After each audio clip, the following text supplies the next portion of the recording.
What's up everyone, welcome back to the channel. Boozer here, thanks for stopping by. Today's video is going to be a super exciting one because yours truly was invited to a behind closed doors conversation with Plarium yesterday, and it took me a little bit of time just to collect all the information and tidbits from that conversation. It was supposed to be a 1 hour conversation, but it ended up being 3 hours long. There's so much to talk about, and they were so generous with their time answering all of our questions yesterday. But I wanted to bring to you guys, the viewers here, some of the golden nuggets of information that they dropped to us. Hopefully it'll be interesting and provide some insight into what they're thinking for the future for this game. But make sure you guys do me a favor, make sure you guys hit the like button, make sure you guys leave me a comment below about what you guys think about all these upcoming changes and their actual mentality on all these subjects that I'm going to bring forward to you guys. And if you guys are new here, make sure you guys hit that subscribe button for more future content. Without further ado, like I said, we were in a phone call behind closed doors with Plarium developers yesterday, and we tackled a lot of different topics. Now, when I say we, it's me and a couple of content creators that they selected to join this call.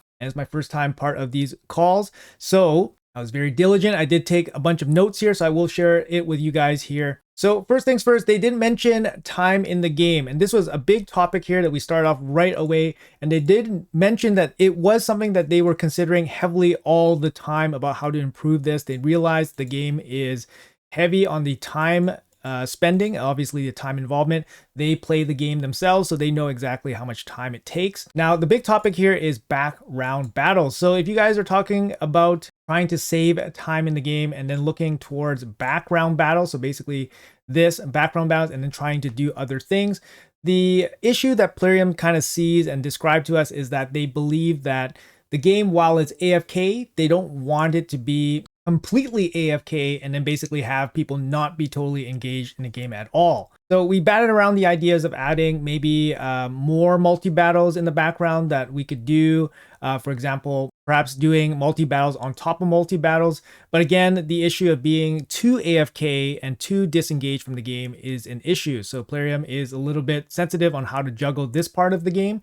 They also want to make sure that whatever implementation of a time-saving mechanic into the game, they want it to have significant impact. So they want to basically change a feature in the game that's going to really help us, as opposed to just giving us small little band-aid solutions to save us very small amounts of time. Now, they did mention that they do want to have background battles happen while PvP is happening. So perhaps in the near future, they're going to do background battles while you can do live arena, for example, or regular arena. I think that is a step in the right direction because you're still actively playing the game while having something else happen in the background. Hopefully they can add, other things as well. Like, for example, background battle while you are doing, something else in the game, like climbing Doom Tower or something like that. But it would be nice. But they did mention specifically PvP on top of background battles. So that's going to be something in the future. Now, one of the biggest elephants in the room is actually this new Titus Black Plume Fusion event.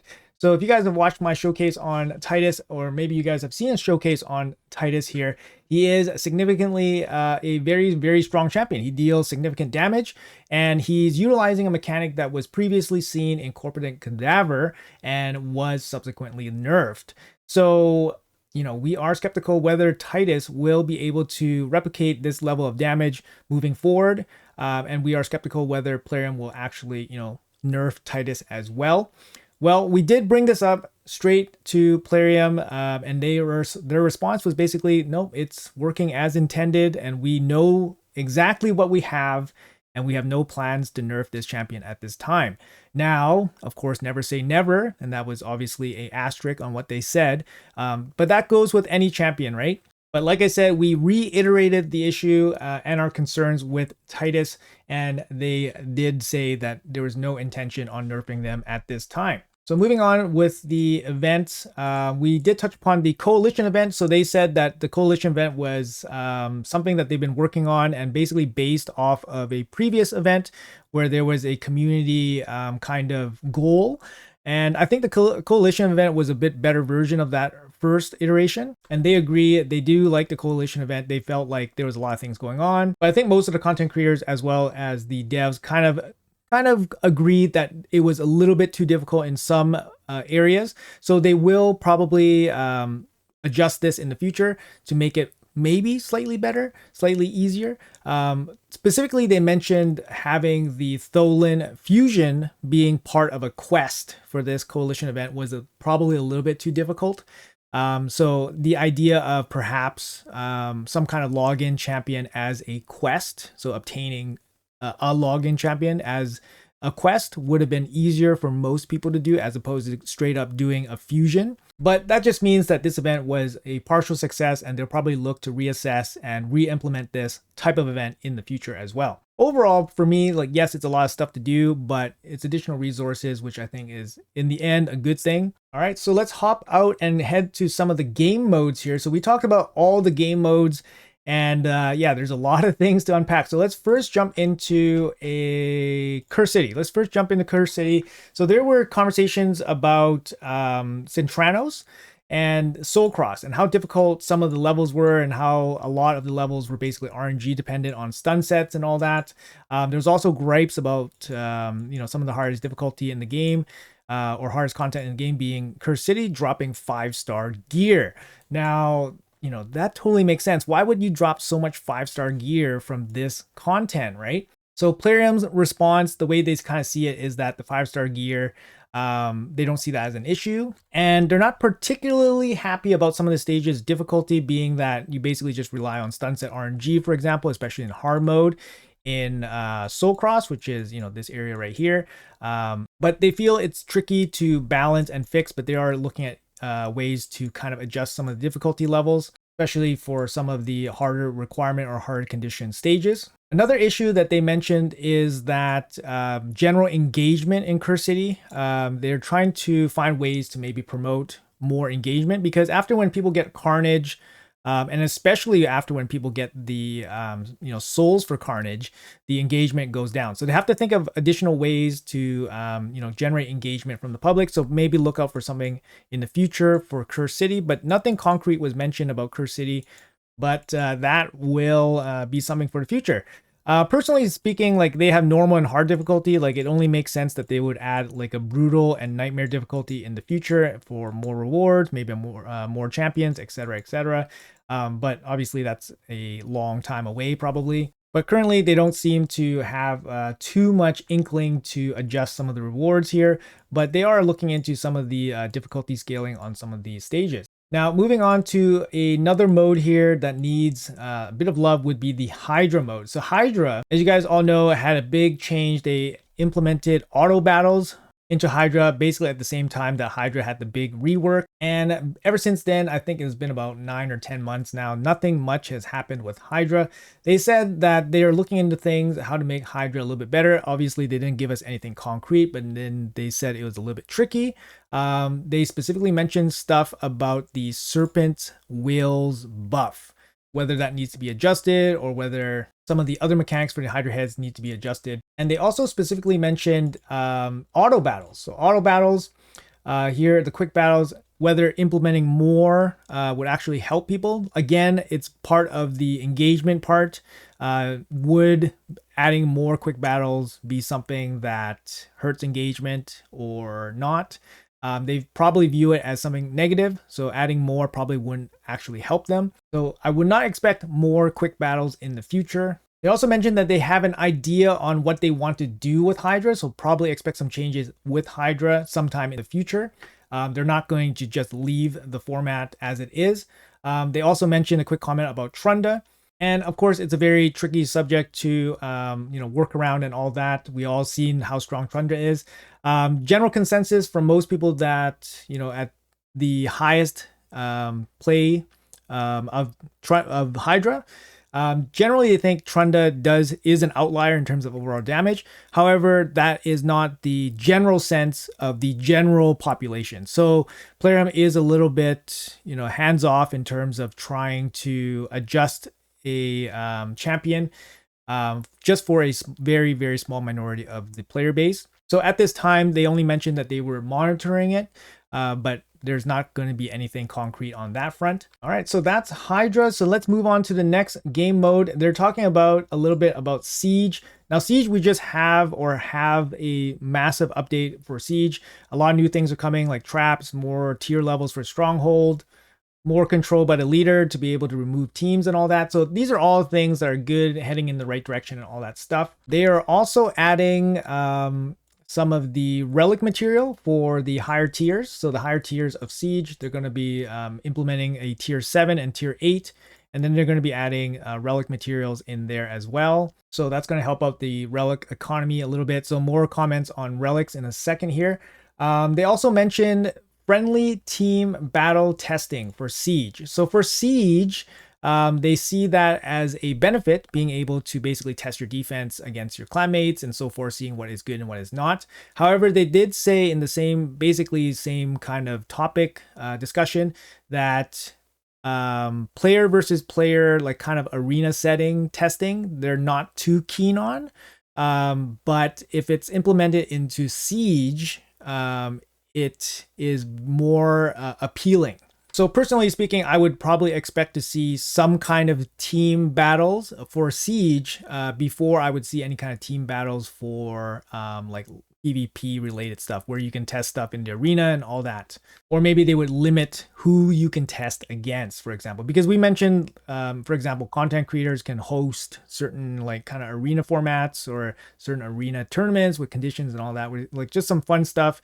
And I think what they're trying to do is basically appeal to a wider audience instead of, again, just the minority. But they did specify that Siege friendly battle testing could happen, and they were more receptive to that idea. All right, so back to the Bastion we go. Talking about leaderboards here. So for the leaderboards, we had a couple questions about leaderboards and all that.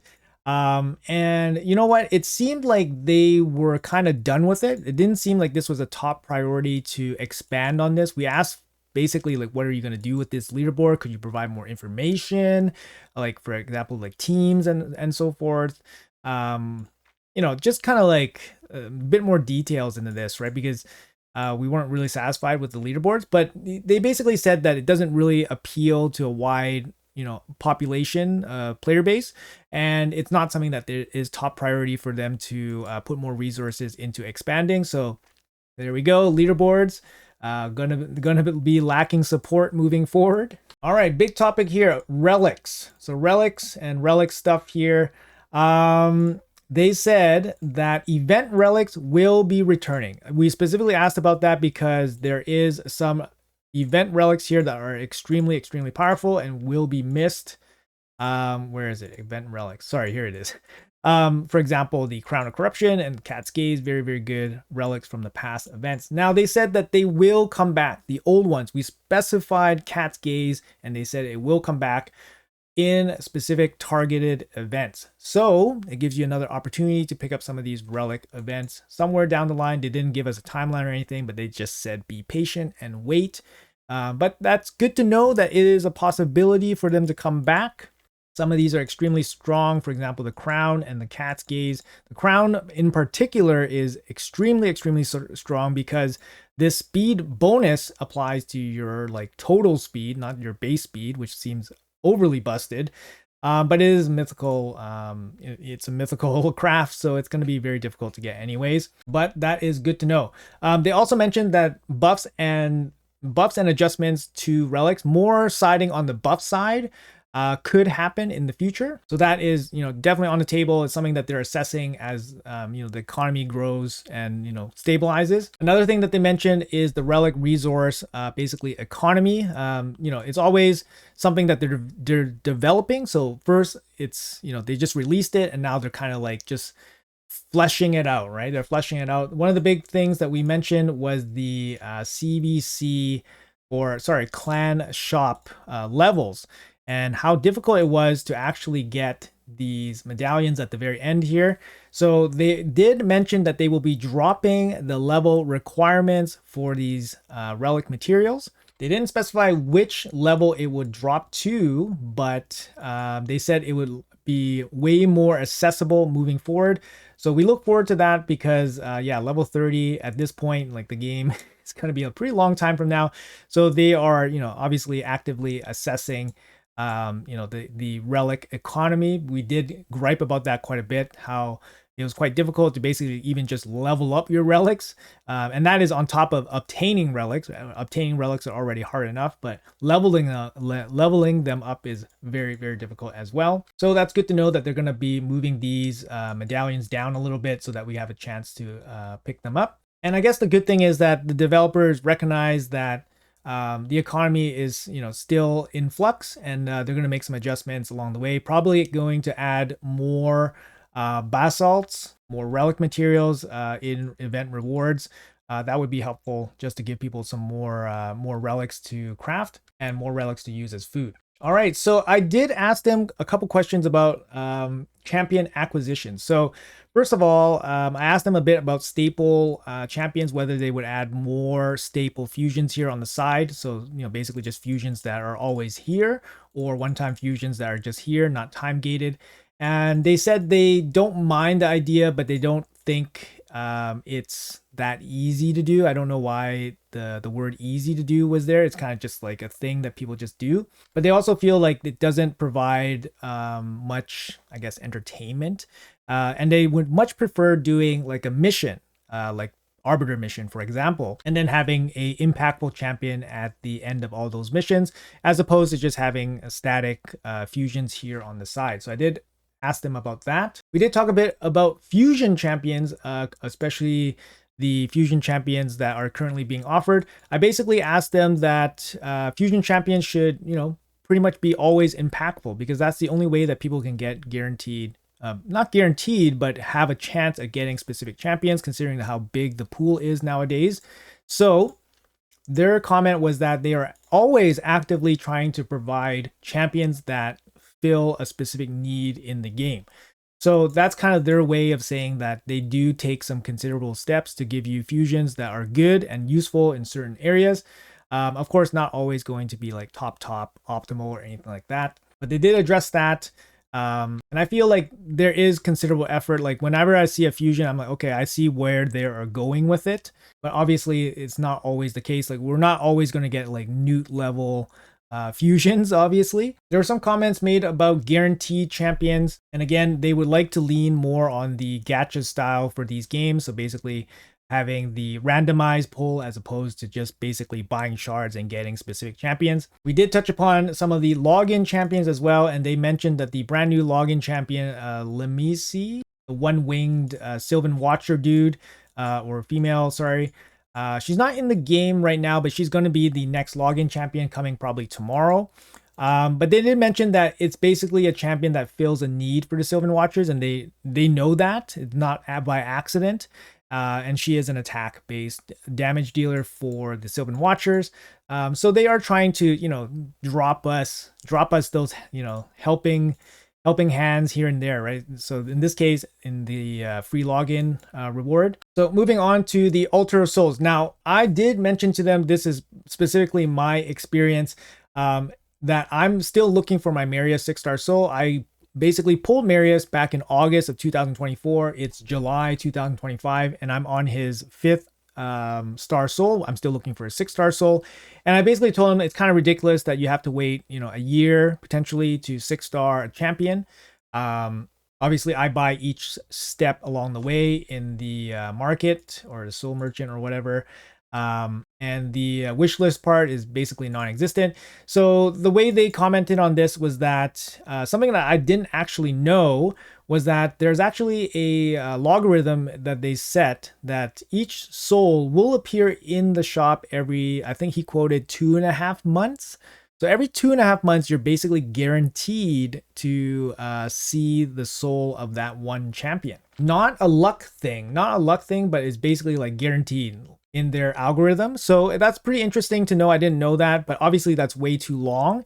And I think the developer that was speaking about this did feel that that was a kind of a reasonable thing, that they probably should look into that. So maybe in the near future, we might see more frequent souls of your choice starting to pop up in the shop, as opposed to waiting 2.5 months potentially for that soul. They also mentioned potentially adding more Iron Twin keys. Now, of course, they key gated that Iron Twins dungeon because they didn't want people to just basically spam infinite amount of energy to get soulstone materials and all that. But they said that maybe adding more keys was definitely on the table, just to accelerate some of the progress for the soul stones, because they recognize that it's very difficult to get them without actually buying the soul stones. And obviously the increased pool of champions makes it hard to find your specific champion. So it's good that they're considering some ways to alleviate that kind of stress. I did mention how it took me 204 primal shards to get my first mythical champion. And you know, that's as a player that doesn't buy any primal shards in the game. And they said, you know, I mentioned hopefully they can add some new ways to get primal shards or primal, you know, quartz or whatever as rewards. And they say they seem pretty receptive to that, so we should probably expect to see a little bit more of that, but no guarantees on that. But they did seem pretty receptive on the primal / mythical champion acquisition front. All right, lastly, I want to cap this off by basically talking about future stuff that they talked about in the game. So they mentioned that there's going to be something fun that's going to be happening in August. Usually in August, early September is when the big kind of next content drop. They usually drop content every quarter. So the next one will be in August. So they said something fun is going to happen. They also mentioned something about 7 new bosses is coming in December. December is usually the biggest content drop because I think they take like a week off in December as well. So they just kind of just get all this stuff in just before the holidays. But in December, they mentioned something about 7 new bosses. They didn't mention specifically where it will be. Potentially it could be Doom Tower. I don't know. Maybe it's a dungeon. Maybe it's an event dungeon. I don't know. I'm not too sure. Could be Curse City. Could be Curse City. But I'm not too sure. They didn't specify that, but they did mention specifically 7 new bosses. In terms of future content, they did mention the final faction will be coming next year. So the final faction will be coming at the beginning of 2026. They know what faction it will be, and they said it will not be robots or goblins, or did they say not robot goblins? But anyways, they mentioned not robot goblins. So, you know, if you guys are hoping for robot goblins, that's not going to be the case. But they have the faction in mind, and they said to us that it would be clear why they waited so long to release the final faction when they release it. So a little bit of tidbit there if you guys want to decipher what that means. It's probably like aliens or something, you know. I don't know. I have no idea what it could be. But that's interesting to know. Some other things that they mentioned in terms of the long term of raid. They mentioned something like a world boss where basically everyone goes after it.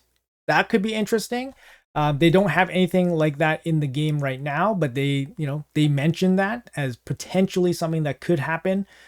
So basically a giant boss that everyone goes after, perhaps potentially. That would be pretty cool.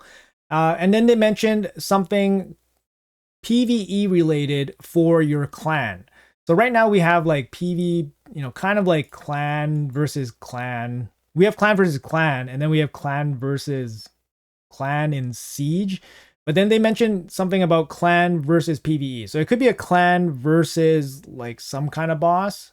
I guess that's kind of like Demon Lord, but they mentioned something else as well. So that might be another area that they might explore as well. All right, guys, I think that covers everything. There's a lot of information here, and a lot of it's a little bit in note form. So hopefully you guys got a little bit and were able to pull out the important tidbits from what they said to us. I think there's some interesting points here, and it kind of shows the direction that they are going with some of these content features. I think for the most part, we generally agree. I think the developers, they do play this game regularly, so they feel our pain points. But obviously from a developer's standpoint, they have certain things to consider that, obviously the player might not see. But I thought the call was very interesting. There's a lot of information there. Like I said, it was supposed to be a 1-hour call. It ended up being a 3-hour call. But yeah, let me know in the comments below what you guys think about all this. Is there anything in particular that stands out to you guys of interest? Anything of concern? Let me know in the comments below. I want to say a huge thank you to Plarium, especially Banana, for setting up all this. It was super fun. And it's my first time, of course, and they've been doing this for years. Hopefully we can continue the communication moving forward. Once again, thank you guys so much for watching. Appreciate your time as always. Have a great day, and I'll see you guys in the next video.